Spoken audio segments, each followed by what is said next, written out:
दोस्तों, जनहित भारत में आप सभी का स्वागत है। आज हम बात करेंगे भारत के उस विशेष व्यक्ति के बारे में जो कभी मोदी सरकार का बहुत विश्वसनीय नुमाइंद हुआ करता था। आज वही शख्स कश्मीर में होने वाले लगभग हर घटना को लेकर मोदी सरकार को पूरे सबूत के साथ कटघरे में खड़ा करता है और उनका यहां तक कहना है कि मैं लिख कर दे रहा हूं कि मोदी सरकार अब नहीं आएगी। उसके बाद बात करेंगे राजस्थान चुनाव के दौरान भाजपा के बौखलाहट की,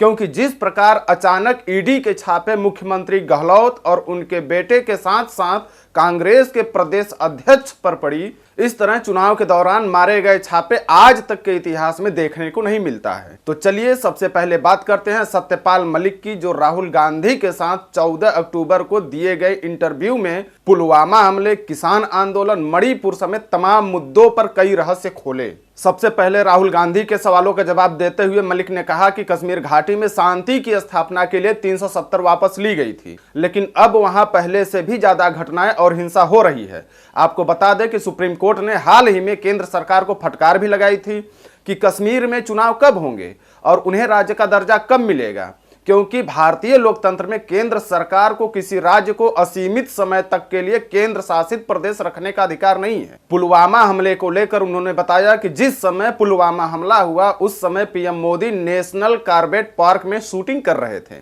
कई बार फोन करने के बाद भी मलिक का फोन नहीं उठाया गया, लेकिन जब मलिक की बात मोदी जी से हुई तो मलिक ने साफ कहा कि हमारी गलती से हमारे सेना की जान गई है, लेकिन पीएम मोदी चुप रहने को कहे।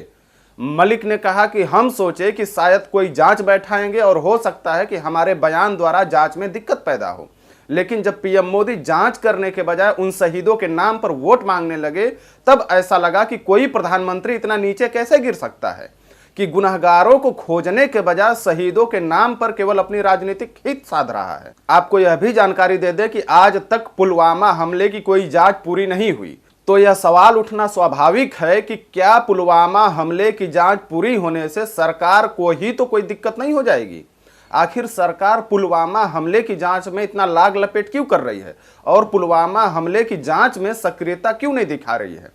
मणिपुर हिंसा पर भी मलिक बोले और उन्होंने कहा कि सरकार का मणिपुर में कोई नियंत्रण नहीं है और अब मणिपुर एक नहीं बल्कि सांकेतिक रूप से 2 राज्य हो गए हैं तथा मैतेई और कुकी समुदाय अपने हिसाब से शासन प्रशासन की मांग कर रहे हैं। इसी तरह वर्तमान में सबसे चर्चित मुद्दे विभिन्न जातियों को प्रत्येक क्षेत्र में भागीदारी को लेकर मलिक ने कहा कि जातियों की जनसंख्या के आधार पर नियुक्ति का प्रतिशत फिक्स करना पड़ेगा, साथ ही पिछड़े वर्गों की चेतना भी बढ़ानी होगी। मलिक ने मोदी सरकार पर सीधे सीधे आरोप लगाया कि देश को मोदी सरकार असल मुद्दे से भटका रही है, चाहे भारत और इंडिया की बात करके भटकाए, चाहे महिला आरक्षण की बात करके भटकाए, क्योंकि मोदी सरकार हर चीज का एक इवेंट बना देती है। जैसे महिलाओं को अभी तक 10 वर्षों तक कुछ मिलने वाला नहीं है, लेकिन इस तरह से दिखाया गया कि न जाने कितना बड़ा काम मोदी जी ने कर दिया। अब चलिए राजस्थान में बीजेपी की बौखलाहट का कारण जान लेते हैं। क्या बीजेपी ये मान चुकी है कि मोदी चेहरे पे वोट नहीं मिलने वाला, इसलिए ईडी का इस्तेमाल किया जाए, वह भी चुनावी दौर में,